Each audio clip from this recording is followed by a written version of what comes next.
Onkar Verma was eagerly waiting to share the happiness with his younger sister Nancy, who had recently given birth to her son Ravindra. But within a few days, when Onkar couldn't contact Nancy, he knew something was wrong. When he reached his sister's house, what he saw made his fear grow deeper, because not just Nancy, but Nancy's entire family had suddenly disappeared without any trace.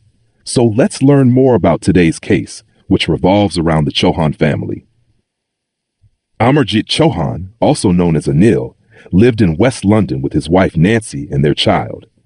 There was a 21-year age gap between them, but despite the big gap, their love for each other was equally strong. Amarjit ran his household through his fruit import-export business. His company's name was Seba Freight, and it was very successful.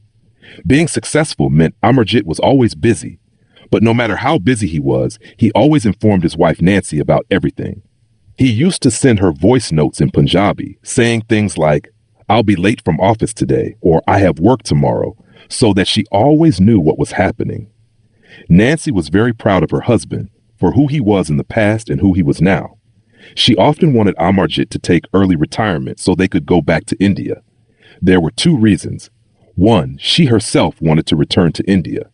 Two, she believed children could get better education and upbringing in India.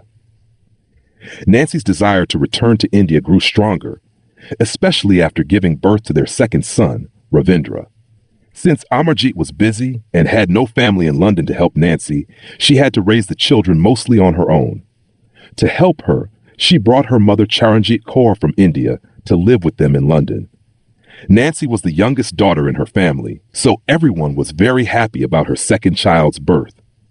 Before her marriage, people doubted whether such a big age gap relationship would work, but seeing Nancy so happy with Amarjit in London brought joy to her mother.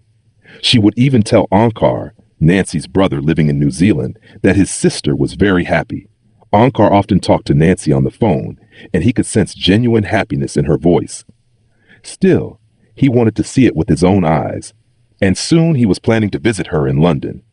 On the 14th February 2003, Onkar spoke to Nancy over the phone, but unlike before, her voice carried concern, not joy. She told him Amarjit hadn't come home since the previous day, and his phone was switched off.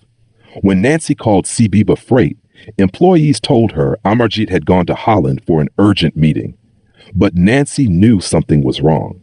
Amarjit's passport was with the UK government, so how could he travel abroad without it? Her fear grew stronger when she received a voicemail from Amarjit. Although it was his voice, he was speaking in English, not Punjabi. This small detail was enough for Nancy to realize something was very wrong. Onkar tried to calm her down, saying she was overthinking and Amarjit would return safely. Sadly, that was the last time Onkar heard his sister's voice. The very next day, Nancy, her two sons, Ravindra and Devendra, and her mother Charanjit Kaur all vanished from their London home. Soon after, a man came to Seba Freight with documents claiming that Amarjit and his family had left the UK permanently and the ownership of the company had been transferred to Kenneth Regan, a former employee and Amarjit's close friend. Regan had recently been released from prison, making it hard for him to find work. But Amarjit, who himself once went to prison for tax evasion, empathized with him and gave him a job. Regan gained his trust. One day, Regan told Amarjit about some investors willing to buy Seba Freight for £3 million. Amarjit, remembering Nancy's wish for early retirement, saw this as the perfect opportunity. On the 13th February 2003, he went with Regan to meet the investors and was never seen alive again. Police weren't alarmed at first. Since Amarjit had a criminal past, they assumed he and his family might have left voluntarily, as immigrant families sometimes do. Only after Onkar arrived in London and pushed the police did they start investigating. At the Chohan home, everything was left behind. Food on the table, clothes in the washer, toys on the floor, passports untouched. Even Charanjit's Guru Granth Sahib holy book and her return ticket to India were still there. She would never have left those behind. It became clear the Chohans hadn't left willingly.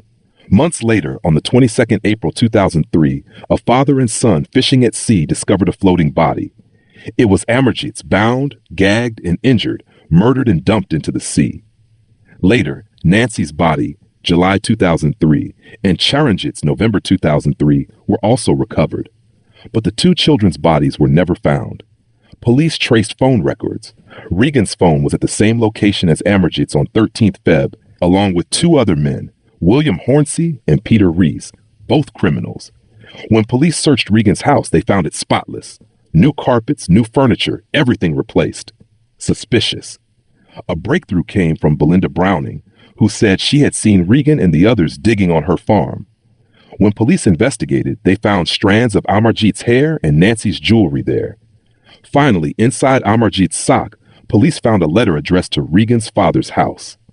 This confirmed Amarjit had been at Regan's place before his death.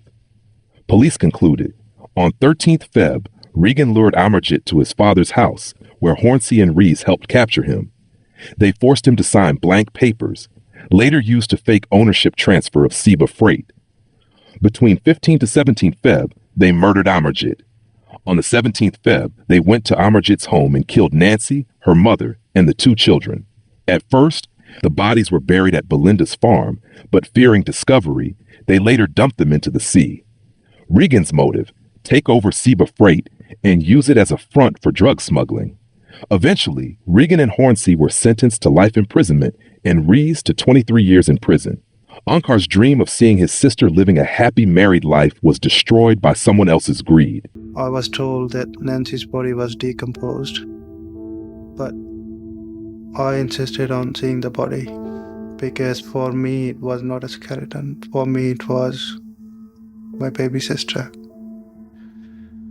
For me she was still alive and I was talking to her. And that was it. A tearful goodbye, that's what I said. I did say that, Nancy, I tried my best, but I couldn't save you. This is a brutal reminder of how far greed can push a person and how monsters can exist among us. Even if you're a good person, you should never trust blindly. And with that, the Chohan family case comes to an end. Before you go, if you like watching true crime documentaries, please subscribe to my channel. I hope you're all happy and healthy. Please keep your loved ones close. I'll see you very, very soon. Bye-bye.